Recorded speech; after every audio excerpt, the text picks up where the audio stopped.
ಇವತ್ತು ನಾವು oral health for over all health ಈ ವಿಷಯವಾಗಿ ಮಾತಾಡೋಣ. ಇದು ಇಂಟರಾಕ್ಟಿವ್ ಸೆಷನ್ ಆಗಿರುತ್ತೆ. ಎಲ್ಲರೂ ನೀವು ಪಾರ್ಟಿಸಿಪೇಟ್ ಮಾಡಬೇಕು. ನಿಮ್ಗೆ ಏನಾದ್ರು ಪ್ರಶ್ನೆ ಇದ್ರೆ ಕೊನೆಯಲ್ಲಿ ಕೇಳ್ಬೋದು. I would wish that you all actively participate. ಎಲ್ಲರೂ ಆಕ್ಟಿವ್ ಆಗಿ ಪಾರ್ಟಿಸಿಪೇಟ್ ಮಾಡಿ. ಈ ಪಿಕ್ಚರ್ ನಿಮ್ಗೆಲ್ಲ ಕಾಣಿಸ್ತಿದೆ ಅಲ್ಲ? ಇದರಲ್ಲಿ ನಿಮ್ಗೆ ನೋಡಿದ ತಕ್ಷಣ ಏನಂತ ಅನಿಸ್ತಿದೆ? ಎಲ್ಲ ಸಂತೋಷವಾಗಿದ್ದಾರೆ. ಅದಲ್ಲದೆ ಹಲ್ಲು ಇಂಪಾರ್ಟೆಂಟ್. ಎಸ್, ಹೇಳಿ.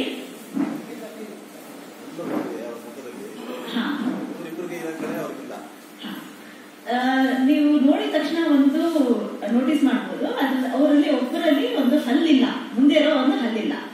ಅದಲ್ಲದೆ ಬೇರೆ ಏನಾದ್ರು ನೋಟಿಸ್ ಮಾಡ್ತಿದ್ದೀರಾ? ಸ್ಮೈಲಿಂಗ್ ಫೇಸ್ ಇದೆ. ಹೌದು. ಸೊ ನಾವು ನೋಡುವಾಗ ಇದರಲ್ಲಿ ನೀವು ಅಲ್ಲಿ ಒಂದು ಹಲ್ಲಿಲ್ಲ ಅನ್ನೋದು ಮಾತ್ರ ಗುರುತು ಮಾಡ್ತಿದ್ದೀರಾ. ಬಟ್ ಅವ್ರಿಗೆ ಒಂದು ಐಬ್ರೋ ಇಲ್ಲ, ಒಂದು ಇದು ಐಬ್ರೋಸ್ ಅದು ಕಾಣಿಸ್ತಾ ಇಲ್ಲ. ಬಟ್ ನಾವು ನೋಡಿದ ತಕ್ಷಣ ನಮ್ಗೆ ಫ್ಲಾಶ್ ಆಗೋದು ಹಲ್ಲು.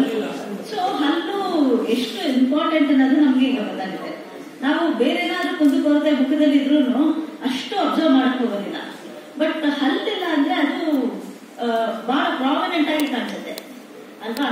ಸೊ ನೀವೆಲ್ಲ ನೋಟಿಸ್ ಮಾಡಿದ್ವಿ ಆಲ್ರೆಡಿ. ಇದನ್ನ ನೋಡ್ತಾ ನಮ್ಗೆ ಏನನ್ಸುತ್ತೆ? ಹಲ್ಲು ನಮಗೆ ಒಂದು ಒಳ್ಳೆ ನಗು ಕೊಡುತ್ತೆ ಅಲ್ಲ, ಆತ್ಮವಿಶ್ವಾಸ ಕೊಡುತ್ತೆ. ಅದಲ್ಲದೆ ನಮ್ಮ ಮುಖಕ್ಕೆ ಒಂದು ಆಕಾರ ಕೊಡುತ್ತೆ. ಅದಲ್ಲದೆ ನಾವು ಮಾತಾಡೋದಕ್ಕೆ ಸಹಾಯ ಮಾಡುತ್ತೆ. ಈಗ ಕೆಲವೊಂದು ವರ್ಡ್ಸ್ ನಾವು ಪ್ರೊನೌನ್ಸ್ ಮಾಡುವಾಗ ಹಲ್ಲಿಲ್ಲ ಅಂದ್ರೆ ಆ ಪ್ರೊನೌನ್ಸಿಯೇಷನ್ ಸರಿಯಾಗಿ ಬರೋದೇ ಇಲ್ಲ. So like S words, F words, ಅದೆಲ್ಲ ನಾವು ಪ್ರೊನೌನ್ಸಿಯೇಷನ್ ನಮ್ಮ ಹಲ್ಲಿಂದಾನೇ ಇಂಪ್ರೂವ್ ಆಗುತ್ತೆ. ಅದಲ್ಲದೆ ನಮ್ಗೆ ನಾವು ನೋಡಿರ್ಬೋದು, ಹಲ್ಲಿಲ್ಲದೆ ಇದ್ರೆ ನಮ್ಗೆ ಊಟ ಮಾಡೋದಕ್ಕೆ ಕೂಡ ಕಷ್ಟ ಆಗುತ್ತೆ ಅಲ್ವಾ? ಜೀರ್ಣಶಕ್ತಿ ಅಷ್ಟು ಚೆನ್ನಾಗಾಗೋದಿಲ್ಲ. ಸೊ ಇದೆಲ್ಲ ನೋಡಿದಾಗ ನಮ್ಗೆ ಹಲ್ಲಿನ ಪ್ರಾಮುಖ್ಯತೆ ಗೊತ್ತಾಗುತ್ತೆ. ಈಗ ನಾವು ಈ ಸಿನಾರಿಯೋ ನೋಡ್ತಾ ಇರೋದು ಏನಂದ್ರೆ, ಎಲ್ಲರೂ ಈಗ ಹೆಲ್ತ್ಗೆ ಪ್ರಾಬ್ಲಮ್ಸ್ ಕೊಡ್ತಾ ಇದ್ದಾರೆ. ಆರೋಗ್ಯವೇ ಮಹಾಭಾಗ್ಯ ಅನ್ನೋದು ಕಾಳಜಿ ಎಲ್ಲರಲ್ಲೂ ಇದೆ. ಅದಕ್ಕಾಗಿ ಜನ ಸ್ವಿಮ್ಮಿಂಗ್ ಹೋಗ್ತಾರೆ, ಜಿಮ್ ಹೋಗ್ತಾರೆ, ಸೈಕ್ಲಿಂಗ್ ಹೋಗ್ತಾರೆ, ಈ ತರ ವಾಕಿಂಗ್, ಇದೆಲ್ಲ ನಮ್ಮ ಜೀವನ ಶೈಲಿಯಲ್ಲಿ ಅಳವಡಿಸ್ಕೊಳ್ತಾ ಇದ್ದೀವಿ. Because we want to be healthy. ನಮಗೆ ಆರೋಗ್ಯದ ಪ್ರಾಮುಖ್ಯತೆ ಗೊತ್ತಾಗ್ತಿದೆ. ಇದನ್ನ ನಾವು ಎಲ್ಲ ಸಿಟಿ ಲೈಫಲ್ಲೂ ನೋಡ್ತಿದ್ದೀವಿ, ಗ್ರಾಮೀಣ ಪ್ರದೇಶದಲ್ಲೂ ನೋಡ್ತಾ ಇದ್ದೀವಿ. ಅದನ್ನೆಲ್ಲ ಈ ಆರೋಗ್ಯಕ್ಕೆ ನಮಗೆ ಒಳ್ಳೆ ಆರೋಗ್ಯ ಬೇಕಂದ್ರೆ ಪೌಷ್ಟಿಕಾಂಶವುಳ್ಳ ಆಹಾರವನ್ನು ನಾವು ಸೇವಿಸಬೇಕು. ಈ ಪೌಷ್ಟಿಕಾಂಶವುಳ್ಳ ಆಹಾರ ಸೇವಿಸಬೇಕಂದ್ರೆ ನಮ್ಗೆ ಒಳ್ಳೆ ಹಲ್ಲು ಬೇಕು. ಹಲ್ಲಿಲ್ಲದೆ ನಾವು ಹಾಗೆ ಕಚ್ಚಿ ತಿನ್ನೋದಕ್ಕಾಗೋದಿಲ್ಲ. ಕಚ್ಚಿ ತಿಂದ್ರೂ ಅದು ಅರ್ಧಂಬರ್ಧ ಆಗುತ್ತೆ. ನಾವು ಸೇವಿಸುವಂತ ಆಹಾರ ಮೊದಲು ನಮ್ಮ ಬಾಯಿಂದಾನೇ ಜೀರ್ಣ ಆಗ್ತಾ ಶುರು ಆಗುತ್ತೆ. ಈಗ ನಮ್ಮ ಬಾಯಲ್ಲಿ ಒಂದು ಸಲೈವ ಎಂಚಿಲ್ ಇದೆ ಅಲ್ಲ, ಎಂಚಿಲಲ್ಲಿ ಒಂದು ಎಂಜೈಮ್ ಇದೆ, ಸಲೈವರಿ ಅಮೈಲೇಸ್ ಅಂತ. ಇದು ಕಾರ್ಬೋಹೈಡ್ರೇಟ್ಸ್ ನಾವು ಸೇವಿಸುವಂತ ಆಹಾರದ ಜೀರ್ಣಶಕ್ತಿನ ಬಾಯಿಂದಾನೇ ಶುರು ಮಾಡುತ್ತೆ. ಅದಾದ್ಮೇಲೆ ನಮ್ಮ ಜಠರ ಕ್ರಿಯೆಗೆ ಹೋಗೋದು ಮತ್ತೆ ಡೈಜೆಷನ್ ಆಗೋದು. ಸೊ ನಾವು ಊಟ ಮಾಡುವಾಗ ನಾವು ಸೇವಿಸುವಂತ ಆಹಾರದಿಂದ ಸಾಕಷ್ಟು ಪೌಷ್ಟಿಕಾಂಶತೆ ಸಿಗ್ತಾ ಇದೆಯೋ ಇಲ್ವೋ ಅನ್ನೋದಕ್ಕೆ ನಮ್ಗೆ ಹಲ್ಲು ಬೇಕು. ಅಲ್ಲಿಂದ ಬಾಯಿಂದ ಹೋಗೋದ್ರಿಂದ ಆ ನಂತರ ಚೆನ್ನಾಗಿ ಜೀರ್ಣಶಕ್ತಿ ಆಗೋದು, ನಮ್ಮ ಪೌಷ್ಟಿಕಾಂಶತೆ ನಮ್ಗೆ ಒಳ್ಳೆ ನ್ಯೂಟ್ರಿಷನ್ ಸಿಗೋದು. ಅದಕ್ಕೆ ನಮ್ಗೆ ಹಲ್ಲು, ಬಾಯಿ ತುಂಬಾ ಇಂಪಾರ್ಟೆಂಟ್. ಈಗ ನಾವು ನೋಡಿರ್ಬೋದು, ಬಾಯಲ್ಲಿ ಕೆಲವೊಂದು ಸಮಸ್ಯೆಗಳನ್ನ ನಾವು ಕಾಣ್ತೀವಿ. ನಾವು ಕಾಮನ್ ಆಗಿ ಫೇಸ್ ಮಾಡುವಂತ ಯಾವ್ದಾದ್ರು ಸಮಸ್ಯೆ ಹೇಳ್ತೀರಾ? ಹುಡುಕಲು, ಅದಲ್ಲದೆ ದುರ್ವಾಸನೆ. ಬೇರೆ ಏನಾದ್ರು ಸರ್? ಓಕೆ, ಹೌದು. ಅದಲ್ಲದೆ ಬೇರೆ ಏನಾದ್ರು ಸಮಸ್ಯೆ? ನಿಮ್ಗೆ ಏನಾದ್ರು ಸಮಸ್ಯೆ ಹಲ್ಲಲ್ಲಿ, ಬಾಯಲ್ಲಿ? ಹಲ್ಲು ಅಡ್ಡ ಬಿದ್ದು ಇರೋದ್ರಿಂದ ಪ್ರೊನೌನ್ಸ್ ಕಮ್ಮಿ ಆಗುತ್ತೆ. ಹೌದು ಸರ್, ಹಲ್ಲು ಅಡ್ಡ ಬಿದ್ದು ಇರೋದು. ಅದಲ್ಲದೆ ಏನಾದ್ರು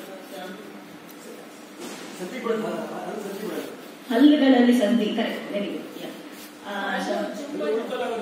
ಹಲ್ಲಲ್ಲಿ ಜುಮ್ ಅನ್ನೋದು ಸಂವೇದನೆ. ಅದಲ್ಲದೆ ಬೇರೆ ಏನಾದ್ರು? ಹಲ್ಲು ಕ್ರಾಸ್ ಇರುತ್ತೆ. ಹಲ್ಲಿನ ಕೋಟಿಂಗ್ ಕಳ್ಕೊಳ್ಳೋದು. ಹಲ್ಲಿನ ಬಣ್ಣ ಬದಲಾವಣೆ ಆಗೋದು. ಕರೆಕ್ಟ್. ಬೇರೆ ಏನಾದರೂ ಸಮಸ್ಯೆ? ಹೊಟ್ಟೆಯಲ್ಲಿ ಉಳಿತೆ ಹಲ್ಲಿಗೆ ಬಂದು ಮುಟ್ಟಿದಾಗ ಹಲ್ಲಿನ ಅಲ್ಲಿ ಹೆಚ್ಚು ಕಮ್ಮಿ ಆಗುತ್ತೆ. ಹೌದು ಸರ್, ಬರ್ನಿಂಗ್ ಮೌತ್ ಸಿಂಡ್ರೋಮ್. ಉಳಿತೇವೆ. ಹಾ, ಬಾಯಲ್ಲಿ ಉಳಿ. ನಮ್ಮ ಅನುಭವಕ್ಕೆ ಬಂದಿದೆ. ಹಾ ಸರ್. ಬೇರೆ ಏನಾದರೂ ಸಮಸ್ಯೆ? ಬಾಯಲ್ಲಿ ಹಾ, ನಾನು ಡಿಸ್ಕಸ್ ಮಾಡ್ತೀನಿ. ಇದ್ರ ಬಗ್ಗೆ ನಾನು ಡಿಸ್ಕಸ್ ಮಾಡ್ತೀನಿ. ಬೇರೆ ಏನಾದರೂ ನಿಮ್ಗೆ ಬಾಯಲ್ಲಿ ಏನೋ ಸಮಸ್ಯೆ? ಒಸಡು ಹುಣ್ಣಾಗೋದು. ಒಸಡು ಹುಣ್ಣು. Very nice. ಹೌದು, mouth ulcer. Very nice, very nice. So ಇದೆಲ್ಲ ಕಾಮನ್ ಆಗಿ ನಾವು ಕಾಣ್ತೀವಿ ಅಲ್ವಾ? ನಾವು ಈಗ ಬಾಯಿ ಹುಣ್ಣು. ಹೌದು ಸರ್, ಬಾಯಿ ಹುಣ್ಣು. Very nice. ನಾವು ಇದನ್ನೆಲ್ಲ ಡಿಸ್ಕಸ್ ಮಾಡಿದಾಗ ಈಗ ಹಲ್ಲು ಹುಡುಕು ಅನ್ನೋದು ನಾವು ಈ ಕಾಮನ್ ಆಗಿ ಕಾಣುವಂಥದ್ದು.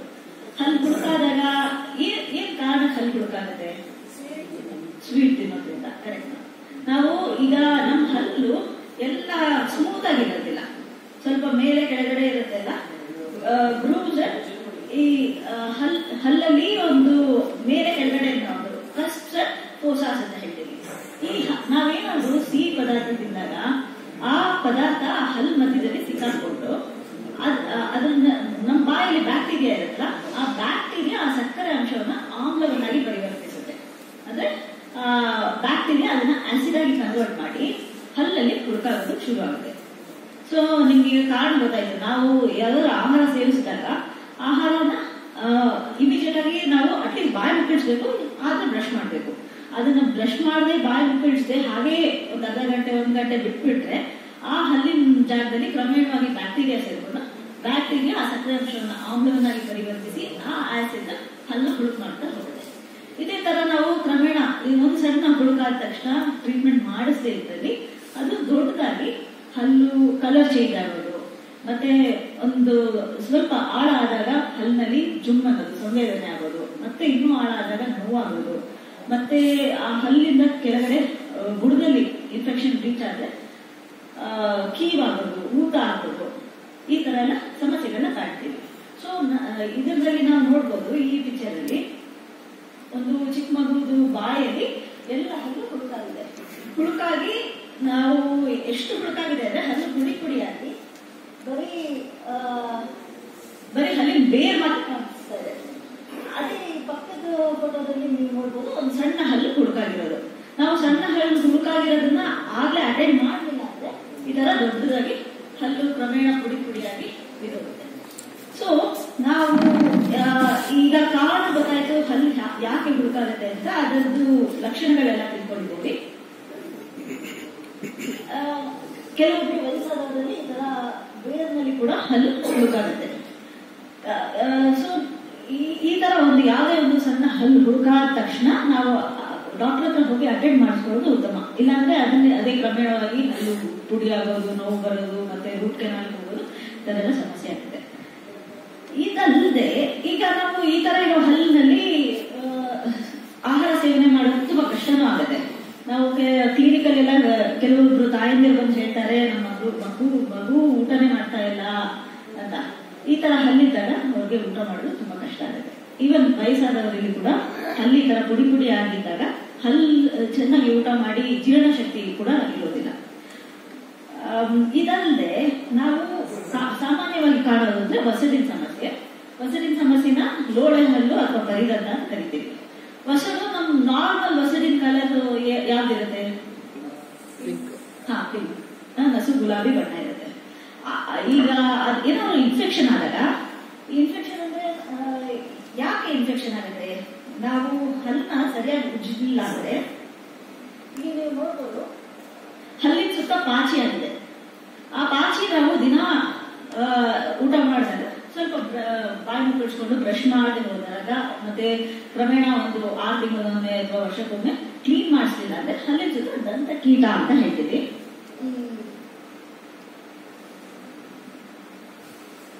ಹಲ್ಲಿನ ಸುತ್ತ ಒಂದು ವೈಟ್ ಕಲರ್ ಪ್ಯಾಚ್ ತರ ಕಾಣಿಸಿದೆ ಅಲ್ಲ, ಅದು ಕ್ರಮೇಣ ಹಾಗೆ ಬಿಟ್ರೆ ಅದ್ರ ಸುತ್ತ ಬ್ಯಾಕ್ಟೀರಿಯಾ ಸೇರ್ಕೊಂಡು ವಸಡನ್ನ ಮೃದು ಮಾಡುತ್ತೆ, ಮೃದು ಆಗುತ್ತೆ. ಮತ್ತೆ ವಸಡಿನ ಬಣ್ಣ ನಸು ಗುಲಾಬಿ ಬಣ್ಣದಿಂದ ಕೆಂಪು ಅಥವಾ ನೀಲಿ ಮಿಶ್ರಿತ ಕೆಂಪು ಬಣ್ಣ ಇರ್ತದೆ. ಆಮೇಲೆ ಅದ್ರ ಸುತ್ತ ಆಕ್ಸೆಸ್ ಫಸ್ಟ್ ಸ್ಟಾರ್ಟ್ ಆಗುತ್ತೆ.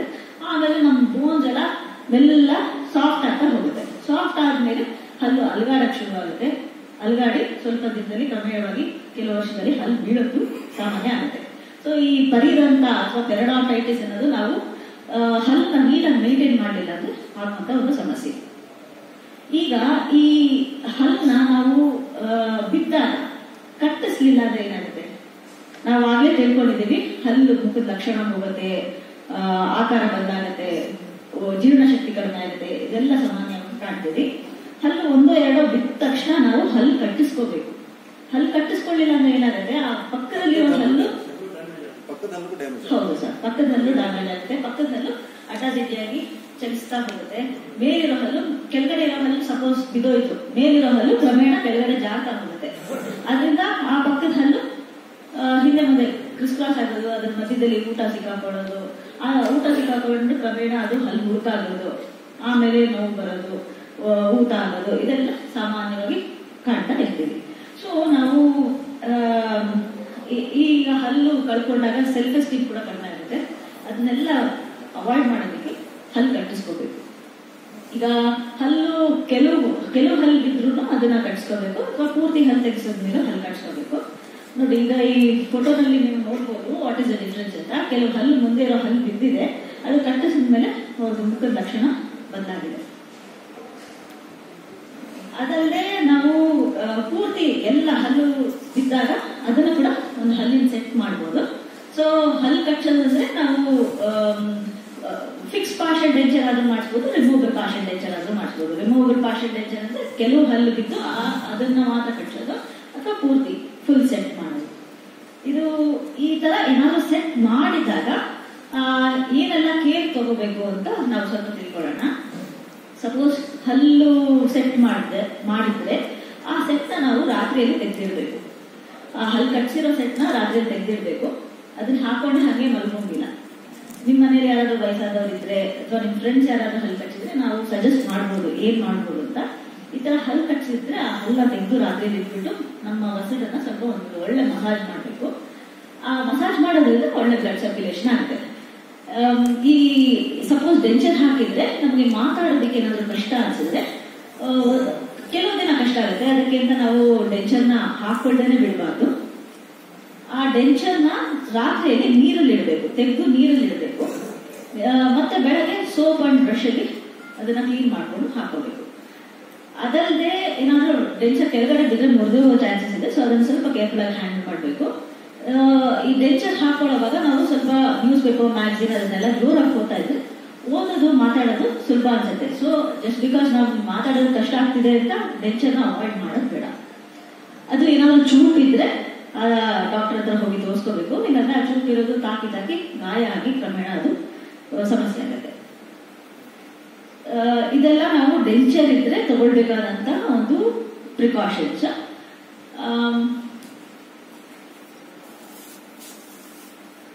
ಮತ್ತೆ ಮೇಡಮ್ ಹೇಳಿದ್ರು ಹಲ್ಲಲ್ಲಿ ಸಂವೇದನೆ ಅಥವಾ ಜುಮ್ಮಾಗೋದು ಇರುತ್ತೆ ಅಂತ. ಈಗ ನಾವು ಹಲ್ಲು ಉಜ್ಜೋ ಕ್ರಮ ಇದೆ. ಹಲ್ಲನ್ನ ಉಜ್ಜಬೇಕಾದ್ರೆ ಮೇಲಿಂದ ಕೆಳಗಡೆ ಮೆಲ್ಲಗೆ ಬ್ರಷ್ ಮಾಡಬೇಕು.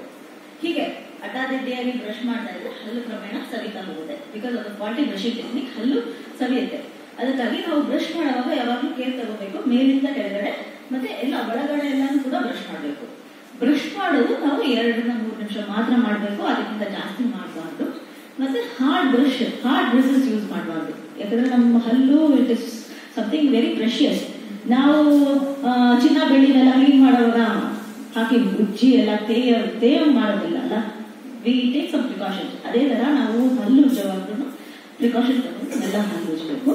ಅದು ಬ್ರಷ್ ಮಾಡೋ ಕ್ರಮ ಮೇಲಿಂದ ಕೆಳಗಡೆ ಅಪ್ವರ್ಡ್ಸ್ ಡೌನ್, ಅಥವಾ ಒಂದು circular motion, small circular motions ತಗೊಂಡು ಬ್ರಷ್ ಮಾಡ್ಬೋದು. ಈಗ ನಾವು ಸರಿಯಾಗಿ ಬ್ರಷ್ ಮಾಡಲಿಲ್ಲ ಅಂದ್ರೆ ಹಲ್ಲು ಸವಿಯುತ್ತೆ. ಅದಲ್ಲದೆ ಸರ್ ಕೂಡ ಹೇಳಿದ್ರು, ನಮ್ಮಲ್ಲಿ ಏನಾದ್ರು ಗ್ಯಾಸ್ಟ್ರಿಕ್ ರಿಗ್ರೆಜಿಟೇಷನ್ ಆದ್ರೆ, ಈಗ ಗ್ಯಾಸ್ಟ್ರಿಕ್ ಆಸಿಡ್ಸ್ ಏನಾದ್ರು ಈಚೆ ಬಂದಾಗ ಅಥವಾ ಕೆಲವರು ವಾಂತಿ ಮಾಡ್ತಾ ಇರ್ತಾರೆ, ಆಗ ವಾಂತಿಯಿಂದಾಗಿ ಆಸಿಡ್ ಪ್ರೊಡ್ಯೂಸ್ ಮಾಡಿ ಹಲ್ಲಿನ ಮೇಲೆ ಒಂದು ಪದರ ಹೋದಾಗ ನಮಗೆ ಈ ಸಂವೇದನೆ ಅಥವಾ ಜುಮ್ ಅನ್ನೋದು, ಈಗ ನಾವು ಹಲ್ಲಿನ ಮೇಲಿರೋ ಒಂದು ಲೇಯರ್ ಹೋದಾಗ ಆ ನರ ತಿರುಳು ಮೇಲಿರುತ್ತೆ.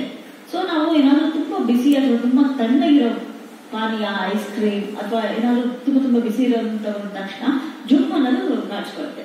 ಇದನ್ನ ಡೆಂಟಿನಲ್ ಹೈಪರ್ಸೆನ್ಸಿಟಿವಿಟಿ ಅಂತೀವಿ ಅಥವಾ ಸಂವೇದನೆ ಅಂತೀವಿ. ಇದನ್ನ ನಾವು ಪ್ರಿವೆಂಟ್ ಮಾಡೋದಂದ್ರೆ ಹಲ್ಲನ್ನ ತುಂಬಾ ಗಟ್ಟಿಯಾಗಿ ಮುಚ್ಚಬಾರ್ದು. ಏನಾದ್ರೂ ಉಜ್ಜಿ ಹಲ್ಲು ಸವದಿದ್ರೆ ಅದಕ್ಕೆ ಫ್ಲೋರಿಡೇಟೆಡ್ ಟೂತ್ ಪೇಸ್ಟ್ ಇದೆ. ಆ ಫ್ಲೋರಿಡೇಟೆಡ್ ಟೂತ್ ಪೇಸ್ಟ್ ಅಲ್ಲಿ ಹಲ್ಲು ಸಂವೇದನೆಯನ್ನು ಕಡಿಮೆ ಮಾಡುವಂತ ಒಂದು ಶಕ್ತಿ ಇದೆ. ಅದನ್ನ ಶೈನ್, ಬ್ಯಾಂಡೇಜ್ ತರ ಸುಮಾರು ಪೇಸ್ಟ್ ಇದೆ. ಅದನ್ನ ಯೂಸ್ ಮಾಡೋದ್ರಿಂದ ಹಲ್ಲಿನ ಸಂವೇದನೆ ಸ್ವಲ್ಪ ಕಡಿಮೆ ಮಾಡ್ಕೋಬಹುದು.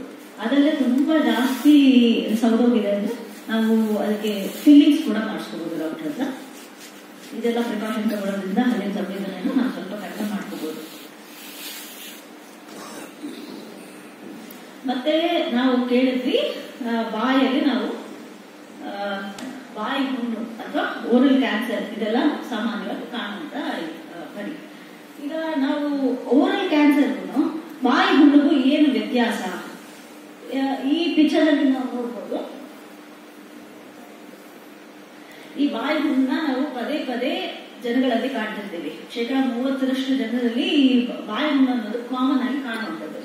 ಇದಕ್ಕೆ ಕಾರಣ ಏನು? ವೈಟಮಿನ್ B12 ಡೆಫಿಷಿಯನ್ಸಿ, ಅಥವಾ ನಾವು ಬ್ರಷ್ ಮಾಡುವಾಗ ತಾಕಿಸ್ಕೊಂಡು ಅಥವಾ ಏನೋ ಒಂದು ಹಾರ್ಡ್ ಫುಡ್, ಪಿಜ್ಜಾ, ಬರ್ಗರ್ ಅಥವಾ ಏನೋ ತಿನ್ನುವಾಗ, ಅಥವಾ ಆಪಲ್ ಚೂರು ತಾಕಿ, ಇದೆಲ್ಲ ಕಾರಣಗಳು ಬಾಯಿ ಹುಣ್ಣಿಗೆ ಕಾರಣ ಆಗುತ್ತೆ.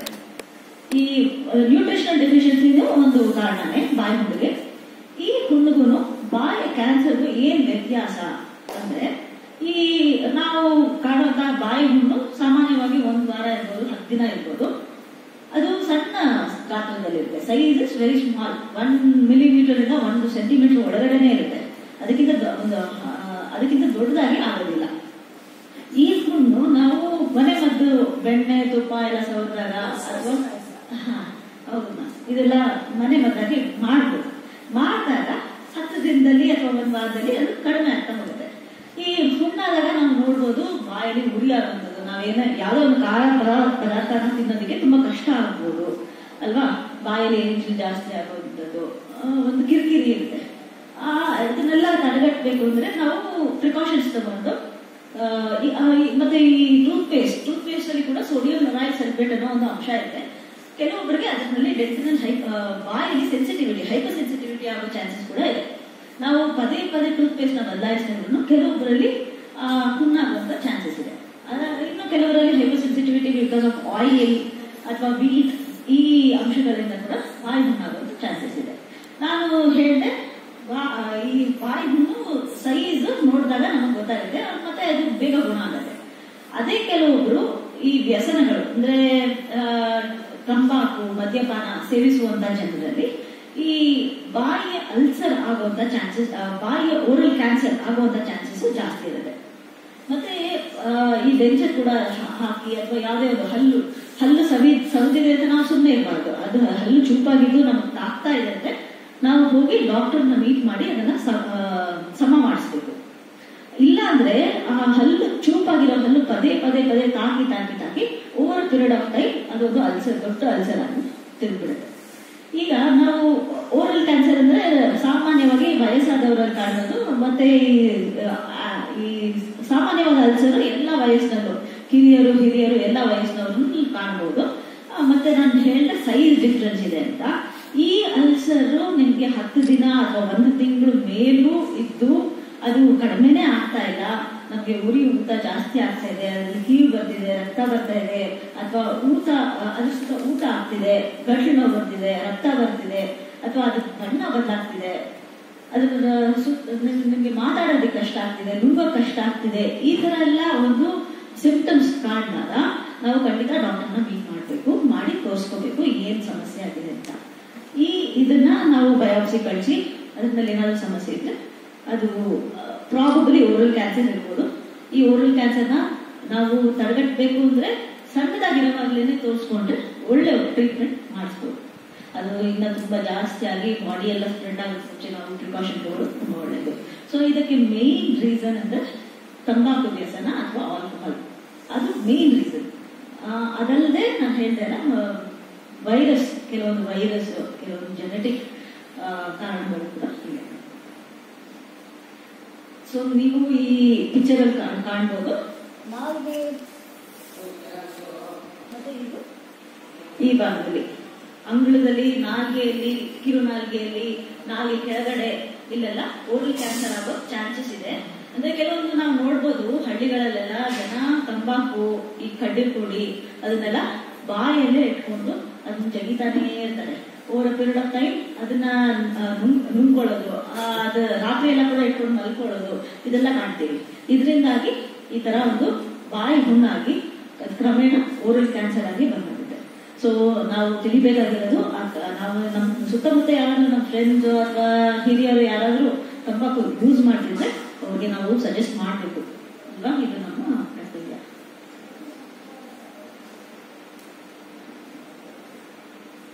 ಸೊ ನಾನು ಹೇಳಿದೆಲ್ಲ, ಓರಲ್ ಕ್ಯಾನ್ಸರ್ಗೂ ಇದು ಸಣ್ಣ ಹುಣ್ಣಿಗೂ ವ್ಯತ್ಯಾಸ ಇದೆ.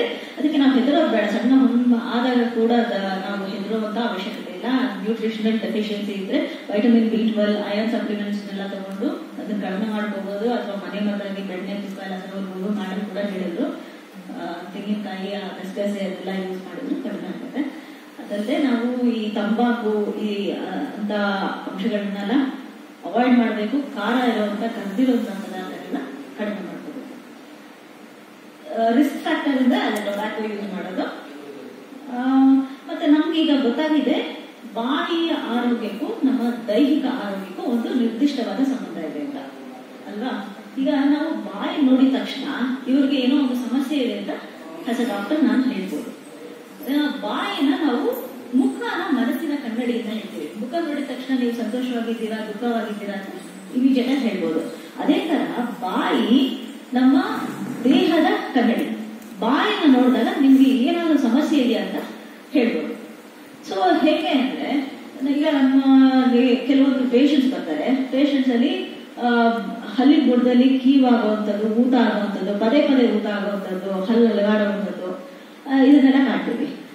ಅದನ್ನ ನೋಡಿದಾಗ ನಾವು ಸಸ್ಪೆಕ್ಟ್ ಮಾಡ್ಬೋದು ಇವ್ರಿಗೆ ಸಕ್ಕರೆ ಕಾಯಿಲೆ ಇರ್ಬೋದು ಅಂತ. ಸಕ್ಕರೆ ಕಾಯಿಲೆ ಇದೆಯಾ ಅಂತ ಪರೀಕ್ಷೆ ಮಾಡಿಸಿದಾಗ, ಲ್ಯಾಬ್ ಟೆಸ್ಟ್ ಮಾಡಿಸಿದಾಗ ಹಲವಾರು ಬಾರಿ ಅವ್ರಿಗೆ ಸಕ್ಕರೆ ಕಾಯಿಲೆ ಇರುತ್ತೆ.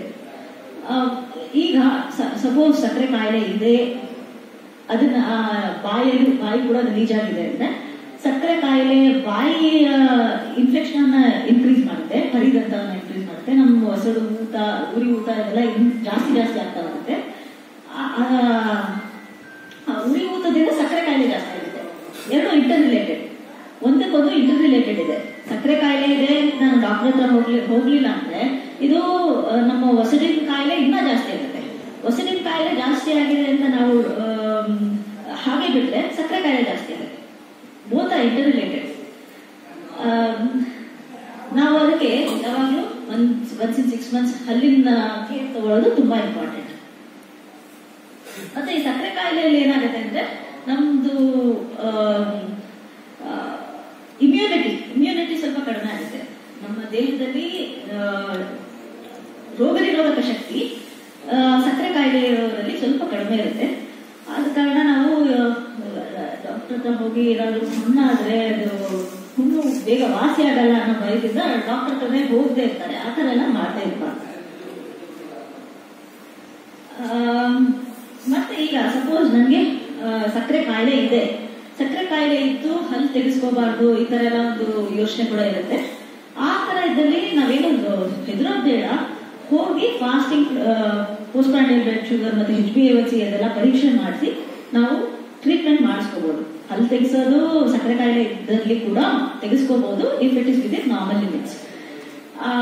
ಜನರಲಿ ನಾವು ಸಕ್ಕರೆ ಕಾಯಿಲೆ ಇರುವಂತಹ ಪೇಷಂಟ್ಸ್ ಬಂದಾಗ ಬೆಳಗ್ಗೆ ಅಪಾಯಿಂಟ್ಮೆಂಟ್ ಕೊಡ್ತೀವಿ, ಮತ್ತೆ HbA1c ಟೆಸ್ಟ್ ಮಾಡಿಸ್ತೀವಿ. If it is all with normal limit ಹಲ್ಲು ತೆಗೆಸ್ಕೋಬಹುದು, ಅದರ ಏನೂ ಭಯ ಇಲ್ಲ. ಮತ್ತೆ ಕೆಲವೊಂದು ಪೇಷಂಟ್ಸ್ ಅಲ್ಲಿ ನಾವು ನೋಡ್ಬೋದು ಹಲ್ಲು ನೋವು ಎಷ್ಟು ಇರುತ್ತೆ ಅಂದ್ರೆ ಅವ್ರು ಹೇಳ್ತಾರೆ ನನಗೆ ಹಲ್ಲು ನೋವು ಹೆರಿಗೆ ನೋವಷ್ಟು ಜಾಸ್ತಿ ಇದೆ, ಇಲ್ಲ ಮಾಡಿ ಮೇಲಿಂದ ಜಿಗಿಯೋಷ್ಟು ನೋವಿದೆ, ಅಷ್ಟು ತೀವ್ರತೆ ಇದೆ ಅಂತ. ಆಗ ನಾವು ಯೋಚನೆ ಮಾಡ್ಬೋದು ಇವ್ರಿಗೆ ಪ್ರಾಬಬಲಿ ಆ ಥ್ರಾಬಿಂಗ್ ಪೇನ್ ಇದೆ ಅಂತ ಹೇಳಿದಾಗ ಇವ್ರಿಗೆ BP ಇರ್ಬೋದೇನೋ ಅಂತ ವಯಸ್ಸಾಗೋದ್ರಲ್ಲಿ ಸಸ್ಪೆಕ್ಟ್ ಮಾಡ್ಬೋದು. ಮೋಸ್ಟ್ ಆಫ್ ದ ಟೈಮ್ ಅವ್ರಿಗೆ BP ಇರುತ್ತೆ. ಅದನ್ನ ಟ್ರೀಟ್ ಮಾಡಿಬಿಟ್ಟು ಈ ಹಲ್ಲಿನ ಸಮಸ್ಯೆನು ನಾವು ಟ್ರೀಟ್ಮೆಂಟ್ ಕೊಡ್ಬೋದು. So everything is inter related. ನೀವು ಆ ವ್ಯಕ್ತಿಗೆ BP ಇದೆ ಮುಂಚೆ ಟೆಸ್ಟ್ ಕಳಿಸಿ ನಾವು ಅವ್ರಿಗೆ BP ಸಕ್ಕರೆ ಕಾಯಿಲೆ ಇದೆ ಅಂತಾನೆ ಪತ್ತೆ ಹಚ್ಚಬಹುದು.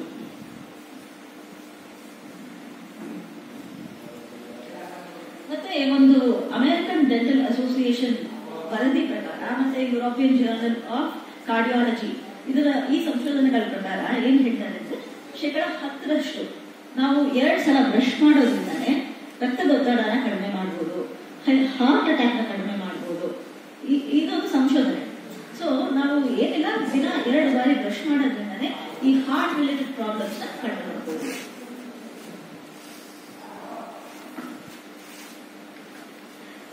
ಇದಲ್ಲದೆ ನಾವು ಪ್ರೆಗ್ನೆಂಟ್ ಫೀಮೇಲ್ಸ್ ಅಲ್ಲಿ ಕೂಡ ಜನರಲಿ ಪ್ರೆಗ್ನೆಂಟ್ ಇದ್ದಾಗ ಹಲ್ಲು ನೋವು ಬರುವಂತದ್ದು ಕಾಣ್ತೀವಿ. ಆಗ ಏನ್ ಮಾಡ್ಬೇಕು ಅಂದ್ರೆ 2ನೇ ತ್ರೈಮಾಸಿಕ ಹಂತ ಅಂದ್ರೆ ಸೆಕೆಂಡ್ ಟ್ರೈಮೆಸ್ಟರ್ ಟ್ರೀಟ್ಮೆಂಟ್ ಮಾಡೋದಕ್ಕೆ ಸೂಕ್ತ ಸಮಯ. ಈಗ generally first trimester 3rd trimester ನಾವು ಯಾವುದೇ ಮಾತ್ರೆ ಕೊಡೋದಕ್ಕೆ ಸ್ವಲ್ಪ ಹಿಂಜರಿತೀವಿ, ಬಿಕಾಸ್ ತಾಯಿಗೂ ಮತ್ತೆ ಭ್ರೂಣಕ್ಕೂ ಏನು ಸಮಸ್ಯೆ ಆಗಬಾರ್ದು ಅಂತ. So second trimester is safe. ಆ ಟೈಮಲ್ಲಿ ಟ್ರೀಟ್ಮೆಂಟ್ ಮಾಡಿಸ್ಬೋದು. ಸಪೋಸ್ ಯಾರಾದ್ರೂ ಗರ್ಭಿಣಿಯರಿದ್ರೆ ಅವರು ಗರ್ಭಿಣಿ ಆಗುವಂತ ಮುಂಚೆನೆ ಪ್ರಿಕಾಷನ್ ತಗೊಂಡು ಟ್ರೀಟ್ಮೆಂಟ್ ಮಾಡಿಸ್ಕೋಬೇಕು. ಈಗ ನಾವು ವಸಡಿನ ಸಮಸ್ಯೆ ಅಥವಾ ಹಲ್ಲಿನ ಸಮಸ್ಯೆನ ಟ್ರೀಟ್ಮೆಂಟ್ ಮಾಡಿಸ್ಕೊಳ್ಳಿಲ್ಲ ಅಂದ್ರೆ ಸೆಕೆಂಡ್ ಟ್ರೈಮೆಸ್ಟರ್ ಅಲ್ಲಿ ಟ್ರೀಟ್ಮೆಂಟ್ ಮಾಡಿಸ್ಕೋಬಹುದು. ಅಥವಾ ಈ ಆ ತರ ತಾಯಿಯೊಂದಿಗೆ ಪ್ರೀಟರ್ಮ್ ಬೇಬಿ ಅಥವಾ ಲೋ ಬರ್ತ್ ವೇಟ್ ಬೇಬಿ ಇದು ಆಗುವಂತ ಚಾನ್ಸಸ್ ಇದೆ. ಸೊ ನಾವು ಇದಕ್ಕೂ ಮಗುವಿಗೂ ಏನು ಸಂಬಂಧ ಇಲ್ಲ ಅಂತ ಯೋಚನೆ ಮಾಡೋದಿಲ್ಲ. When you are planning for pregnancy ಗರ್ಭಿಣಿ ಸ್ತ್ರೀಯರು ಸ್ವಲ್ಪ ಪ್ರಿಕಾಷನ್ ತಗೊಳ್ಳೋದು ಉತ್ತಮ. ಗರ್ಭಿಣಿ ಸ್ತ್ರೀಯರಲ್ಲಿ ನಾವು ರಕ್ತಸ್ರಾವ ಬಾಯಲ್ಲಿ ವಸಡಿನಲ್ಲಿ ರಕ್ತಸ್ರಾವ ಆಗುವಂಥದ್ದು ನೋಡ್ತೀವಿ. ಆ ಟೈಮಲ್ಲಿ ನಾವು ಸ್ವಲ್ಪ ಮೌತ್ ವಾಶಸ್ ನಾನ್ ಆಲ್ಕೋಹಾಲ್ ಮೌತ್ ವಾಶಸ್ ನ ಕೂಡ ಯೂಸ್ ಮಾಡೋದ್ರಿಂದ ಇದನ್ನ ತರಬೇಕು. ಸೊ ಈಗ ನಾವು ತಿಳಿದಿದ್ದೇವೆ ಬಾಯಿಯ ಆರೋಗ್ಯಕ್ಕೂ ದೇಹದ ಆರೋಗ್ಯಕ್ಕೂ ಒಂದು ನಿರ್ದಿಷ್ಟ ಸಂಬಂಧ ಇದೆ ಅಂತ. ಎಷ್ಟೊಂದು ಉದಾಹರಣೆಯನ್ನು ನಾವು ನೋಡ್ಕೊಂಡ್ವಿ. ನಮ್ಮ ಡಿಪಾರ್ಟ್ಮೆಂಟ್ ಅಲ್ಲೇ 2 ಮಕ್ಕಳು ಬಂದಿದ್ರು. ಈಗ 1.5 ವರ್ಷದ ಮಗು. ಆ ಮಗುಗೆ ವಸಡಿನಲ್ಲಿ ಮತ್ತೆ ಒಂದು ಮಗುಗೆ ವಸಡಿನಲ್ಲಿ ಮತ್ತೆ ಒಂದು ಮಗುಗೆ ಕೆನ್ನೆಯಲ್ಲಿ ಚಾಕ್ಲೇಟ್ ತಿಂದಾದ್ಮೇಲೆ ರಕ್ತ ಬರ್ತಾ ಆಯ್ತು. ರಕ್ತ ಬಂತು ಅಂತ ಜನರಲಿ ರಕ್ತ ಬರೋದು ಒಂದು ಅರ್ಧ ಗಂಟೆ ಇರುತ್ತೆ ಮತ್ತೆ ನಿಲ್ಲುತ್ತೆ ಅಲ್ಲ, ಒಂದು 10 ನಿಮಿಷ ಮ್ಯಾಕ್ಸಿಮಮ್ ಇರುತ್ತೆ ಮತ್ತೆ ಒಂದು ಅರ್ಧ ಗಂಟೆ ಮೇಲೆ ತಾನಾಗೆ ನಿಂತೋಗುತ್ತೆ. ನಾವು ಏನು ಚಿಂತೆ ಮಾಡಿದೆ ಅದೇ ನಮ್ಗೆ ಉಟ್ಕೊಳ್ತಾ ಇರ್ತೇವೆ ಇಲ್ಲ ಅಂದ್ರೆ ತಾನಾಗೆ ನಿಲ್ಲುತ್ತೆ. ಮತ್ತೆ ಈ ಮಗುಗೆ ರಾತ್ರಿ ಎಲ್ಲ ರಕ್ತಸ್ರಾವ ಆಗ್ತಾನೆ ಇತ್ತು ಸ್ವಲ್ಪ ಸ್ವಲ್ಪ. ಸೊ ನೆಕ್ಸ್ಟ್ ಡೇ ಬಂದಾಗ ನಾವು ಟ್ರೀಟ್ಮೆಂಟ್ ಕೊಡ್ತೀವಿ. ಟ್ರೀಟ್ಮೆಂಟ್ ಕೊಟ್ಟು ನೆಕ್ಸ್ಟ್ ಲ್ಯಾಬ್ ಟೆಸ್ಟ್ಗೆ ಕಳಿಸಿದಾಗ ಆ ಮಗುವಿನಲ್ಲಿ ಕ್ಲಾಟಿಂಗ್ ಫ್ಯಾಕ್ಟರ್, ಈ ರಕ್ತ ಕಟ್ಟದೇ ಇರುವಂತ ಒಂದು ಅಂಶ ಕಡಿಮೆ ಇತ್ತು. ಅದು ಹೀಮೋಫಿಲಿಯಾ ಅಂತ ಹೇಳ್ತೀವಿ. ಈ ಹೀಮೋಫಿಲಿಯಾ ಇರೋದನ್ನ ನಾವು ಪತ್ತೆ ಹಚ್ಚಿದ್ವಿ. ಸೊ ಬಾಯಿನ ನೋಡಿನೇ ನಾವು ಒಂದು ಕಾಯಿಲೆ ಇದೆಯಾ ಅನ್ನೋದನ್ನ ಗುರ್ತು ಹಚ್ಬೋದು. ಈಗ ಸಪೋಸ್ ಅದೇ ಮಗು ದೊಡ್ಡದ ಗಾಯ ಆಗಿದ್ರೆ ತುಂಬಾ ರಕ್ತಸ್ರಾವ ಆಗಿದೆ, ಅದು ಪ್ರಾಣಕ್ಕೆ ಅಪಾಯ ಆಗ್ತಿದೆ. ಸೊ ನಾನು ಹೇಳೋದೇನಂದ್ರೆ ಬಾಯಿ ನೋಡಿನೇ ನಾವು ಹಲವೊಂದು ದೊಡ್ಡ ಕಾಯಿಲೆಗಳನ್ನ ಪತ್ತೆ ಹಚ್ಚಬಹುದು. ಸೊ ಬಾಯಿ ತುಂಬಾ ಇಂಪಾರ್ಟೆಂಟ್ ಅಲ್ವಾ?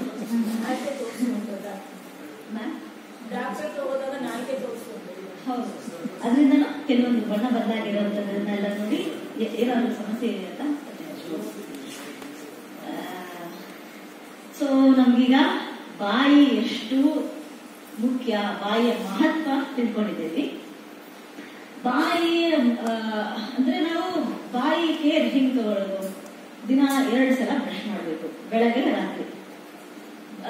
ರಾತ್ರಿ ಬ್ರಷ್ ಮಾಡುವಾಗ ಅದೇ ನಾನು ಹೇಳ್ದೆ ಆಗೇನೆ ಓರೆ ಆದಂತಹ ವಿರೂಪವಾದಂತಹ ಒಡೆದೋಗಿರುವಂತಹ ಬ್ರಷ್ ನ ಯೂಸ್ ಮಾಡಲೇಬಾರ್ದು. 1 to 3 months ನಾವು ಬ್ರಷ್ ನ ಚೇಂಜ್ ಮಾಡಬೇಕು. ಮತ್ತೆ ಈ ಬ್ರಷ್ ಸಾಫ್ಟ್ ಬ್ರಿಸಲ್ ಇರಬೇಕು. ಬ್ರಷ್ ಡಿಫ್ರೆಂಟ್ ಬ್ರಿಸಲ್ ಸಿಗುತ್ತೆ. ಇದು soft bristle, medium bristle, hard bristle ಅಂತ. It is always better to use soft bristle toothbrush. ಮತ್ತೆ ಬ್ರಷಿಂಗ್ ಕ್ರಮ ಅಪ್ವರ್ಡ್ಸ್ ಡೌನ್ ಇರಬೇಕು, ಜೆಂಟಲ್ ಆಗಿರ್ಬೇಕು. ಈ ತರ ಗಟ್ಟಿಯಾಗಿ ಹಾರಿಜಾಂಟಲ್ ಆಗಿ ಬ್ರಷ್ ಮಾಡಬಾರ್ದು. ನಾವು ಸಣ್ಣ ಸರ್ಕ್ಯುಲರ್ ಮೋಷನ್ಸ್ ತಗೊಳ್ಬಹುದು. ಎಸ್ಪೆಷಲಿ ಹಿರಿಯರು it is always wise to brush upwards down ಅಥವಾ ಸಣ್ಣ ಸರ್ಕ್ಯುಲರ್ ಮೋಷನ್ ಅಲ್ಲಿ ಬ್ರಷ್ ಮಾಡೋದು ಉತ್ತಮ. ಬ್ರಷ್ ಮಾಡೋದಲ್ಲದೆ ನಾವು ಫ್ಲಾಸ್ ಕೂಡ ಮಾಡಬೇಕು. ಫ್ಲಾಸ್ ಅಂದ್ರೆ ಒಂದು ಸಣ್ಣ ಥ್ರೆಡ್ ತರ ಬರುತ್ತೆ. ಆ ಥ್ರೆಡ್ ನ ಕೈ ಹಾಕೊಂಡು ಮೇಲಿಂದ ಕೆಳಗಡೆ ಹಲ್ಲಿನ ಮಧ್ಯೆ ಏನಾದರೂ ಆಹಾರ ಸೇರ್ಕೊಂಡಿದ್ರೆ ಅದನ್ನ ಕ್ಲೀನ್ ಮಾಡ್ತಾ ಇರಬೇಕು. ಇದೆಲ್ಲ ಮಾಡೋದ್ರಿಂದ ನಾವು ಹಲ್ಲಿನ ಆರೋಗ್ಯವನ್ನು ಕಾಪಾಡ್ಕೋಬಹುದು. ಅದಲ್ಲದೆ ನಮಗೆ ಮೌತ್ ವಾಶ್ ಕೂಡ ಸಿಗುತ್ತೆ. Mouth wash antiseptic mouth wash ಕೂಡ ಇದೆ. ಸಪೋಸ್ ಡಾಕ್ಟರ್ ನಿಮ್ಗೆ ಅಡ್ವೈಸ್ ಮಾಡಿದ್ರೆ ಖಂಡಿತ ಮೌತ್ ವಾಶ್ ಯೂಸ್ ಮಾಡ್ಬೋದು. ಕೆಲವೊಬ್ಬರಲ್ಲಿ ಹ್ಯಾಲಿಡೋಸಿಸ್ ಅಂದ್ರೆ ಬಾಯಲ್ಲಿ ದುರ್ವಾಸನೆ ಕಾಣ್ಬೋದು. ಈವನ್ ಡಯಾಬಿಟಿಸ್ ಇರೋರಿಗೆ ಡಯಾಬಿಟಿಕ್ ಕೀಟೋಸಿಡೋಸಿಸ್ ಅಂತ ಒಂದು ಬಾಯಲ್ಲಿ ಒಂದು ಫೌಲ್ ಸ್ಮೆಲ್, ಫ್ರೂಟಿಸ್ ಓಡರ್ ಅಂತ ಹೇಳ್ತೀವಿ, ಆ ತರ ಒಂದು ವಾಸನೆ ಬರೋದು ಕಾಣಿಸ್ತದೆ. ಆ ಸಮಯದಲ್ಲಿ ನಾವು ನೀಟಾಗಿ ಬಾಯಿನ ಮೇಂಟೈನ್ ಮಾಡಿ ಡಾಕ್ಟರ್ ಹೇಳಿರುವಂತಹ ಮೆಡಿಕೇಟೆಡ್ ಮೌತ್ ವಾಶಸ್ ಯೂಸ್ ಮಾಡೋದ್ರಿಂದ ಹ್ಯಾಲಿಡೋಸಿಸ್ ನ ಕಂಟ್ರೋಲ್ ಮಾಡ್ಕೋಬಹುದು. ಮತ್ತೆ ಈ ಪಿಕ್ಚರ್ ಅಲ್ಲಿ ನಾವು ನೋಡ್ಬೋದು ಒಂದು ಮಗು ಕ್ಯೂಟ್ ಆಗಿ ಹಲ್ಲು ಬ್ರಷ್ ಮಾಡ್ತಾ ಇದೆ ಅಂತ. ಮಗುಗೆ ನಮ್ಗೆ ಜನರಲಿ ಮಗುಗೆ ಒಂದು 6 ತಿಂಗಳಿಗೆ ಒಂದು ಸಣ್ಣ ಹಲ್ಲು ಬರಕ್ಕೆ ಶುರುವಾಗುತ್ತೆ, ಹಾಲ್ ಹಲ್ಲು ಬರಕ್ಕೆ ಶುರುವಾಗುತ್ತೆ. ಓವರ್ ಪೀರಿಯಡ್ ಆಫ್ ಟೈಮ್ 1.5 ವರ್ಷಕ್ಕೆ 20 ಹಲ್ಲು ಬರುತ್ತೆ. ಸೊ ಈ ನಾವು ಹಿಂಗೆ ಬಾಯಿ ಕೇರ್ ತಗೋಬೇಕಂದ್ರೆ ಇವನ್ ಒಂದು ಹಲ್ಲು ಬಂದ ತಕ್ಷಣ ಆ ಮಗುಗೆ ಹಲ್ಲಿಗೆ ಬ್ರಷ್ ಮಾಡುವಂತ ಅಭ್ಯಾಸಗಳನ್ನ ಮಾಡ್ತೀವಿ. ಈಗ ಹಲ್ಲೇ ಇಲ್ಲ ಅನ್ನೋಂಥ ಮಕ್ಕಳಿಗೆ ನಾವು ಈ ತಾಯಿಂದಿರು ಏನಾದ್ರು ಸಪೋಸ್ ರಾಗಿ ಹಾಲು ಆ ತರ ಎಲ್ಲ ಕೊಟ್ಟಾಗ ಒಂದು ವೆಟ್ ಕ್ಲಾತ್ ಅಲ್ಲಿ ಬಾಯೆಲ್ಲ ಒರೆಸ್ತಾರೆ. ಅದೇ ತರ ಬ್ಲೂ ಅಂತ ಕಾಟನ್ ಕ್ಲಾತ್ ನಲ್ಲಿ ನಾವು ಆ ಹಲ್ಲನ್ನ ಕ್ಲೀನ್ ಮಾಡಬೇಕು, ಹೊಸದನ್ನ ಕ್ಲೀನ್ ಮಾಡಬೇಕು. ಅದಲ್ಲದೆ ನಮ್ಗೆ ಈ ಮೋಟರ್ ಸ್ಕಿಲ್ಸ್ ಚಿಕ್ಕ ಮಕ್ಕಳಲ್ಲಿ ಫೈನ್ ಮೋಟರ್ ಸ್ಕಿಲ್ಸ್ ಇರೋದಿಲ್ಲ. ಸೊ ತಂದೆ ತಾಯಿಯೇ ಅದು ಬ್ರಷ್ ಮಾಡಿಸ್ಬೇಕು.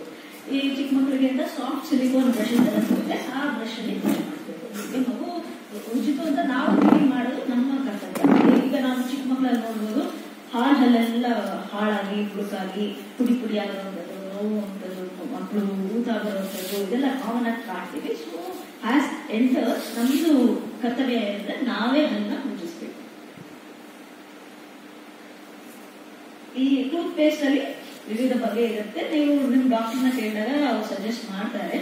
Generally fluoridated toothpaste is good ಅಂತ ಹೇಳ್ತೀವಿ, ಬಿಕಾಸ್ ಫ್ಲೋರೈಡ್ ಅಂಶ ಹಲ್ಲನ್ನ ಗಟ್ಟಿ ಮಾಡುತ್ತೆ. ಮತ್ತೆ ಕೆಲವೊಬ್ಬರಲ್ಲಿ ಹಲ್ಲಿನಲ್ಲಿ ಸಂವೇದನೆ, ಹೈಪರ್ಸೆನ್ಸಿಟಿವಿಟಿ ಇದ್ದಾಗ ಈ ಫ್ಲೋರೈಡ್ ಅಂಶ ಜಾಸ್ತಿ ಕಾನ್ಸಂಟ್ರೇಷನ್ ಅಲ್ಲಿ ಇರುತ್ತೆ ಅಂತ tooth paste Sensodyne, ಸೆನ್ಸೋಫಾರ್ಮ್, shine, vantage ಈ ತರ ಎಲ್ಲ ಡಿಫ್ರೆಂಟ್ ಟೂತ್ ಪೇಸ್ಟ್ ಇದೆ. ಆ ಟೂತ್ ಪೇಸ್ಟ್ ಒಂದು ಸಣ್ಣ ಪೀ ಸೈಜ್, ಒಂದು ಬಟಾಣಿ ಕಾಳಿನಷ್ಟು ಸೈಜ್ ತಗೊಂಡು ಉಜ್ಬೋದು. ಅಥವಾ ನೀವು 1 ಸೆಂಟಿಮೀಟರ್ ತುಂಬಾ ಪೇಸ್ಟ್ ಹಾಕಿ ಉಜ್ಜೋಂಗಿಲ್ಲ, 1 ಸೆಂಟಿಮೀಟರ್ ಒಂದು ಬ್ರಷ್ ರಿಸಲ್ಟ್ಸ್ ಮೇಲೆ ಹಾಕೊಂಡು ಅದನ್ನ ಸರ್ಕ್ಯುಲರ್ ಮೋಷನ್ ಅಲ್ಲಿ ಉಜ್ಜಿ. ಸಪೋಸ್ ನಿಮಗೆ ಸಂವೇದನೆ ಇದೆ, ಎಂಟಿದಂತ ಸೆನ್ಸಿಟಿವಿಟಿ ಇದೆ ಅಂದ್ರೆ ಹಲ್ಲು ಉಜ್ಜಿ ಅರ್ಧ ಗಂಟೆವರೆಗೆ ನೀರು ಕುಡಿಬಾರ್ದು, ಊಟನೂ ಮಾಡಬಾರ್ದು. ಈಗ ಆ ಎಫೆಕ್ಟ್ ಚೆನ್ನಾಗಿ ನಾವು ಕಾಣ್ಬೋದು. ಅಂದ್ರೆ ಸೆನ್ಸಿಟಿವಿಟಿನ ರೆಡ್ನಲ್ಲಿ ನಿಮಗೆ ದೊರೆಯುತ್ತೆ. ಇದು this is I of my tooth biryani ಅಂತ ಈ ಬುಕ್ಕಲ್ಲಿ ನಿಮಗೆ ಆರೋಗ್ಯದ ಸಮಸ್ಯೆ ಅಂದ್ರೆ ಬಾಯಿಯ ಆರೋಗ್ಯದ ಬಗ್ಗೆ ಹಲವಾರು ಮಾಹಿತಿ ಇದೆ. And it is very interesting also. ಸಣ್ಣ ಮಕ್ಕಳು ಕೂಡ ಓದುವಂತ ಪುಸ್ತಕ. ನೀವು ಇಲ್ಲಿ ಸಿಗ್ತದೆ. ಈಗ ಯಾರು interested, those who are interested, you can purchase. Can please purchase. Thank you.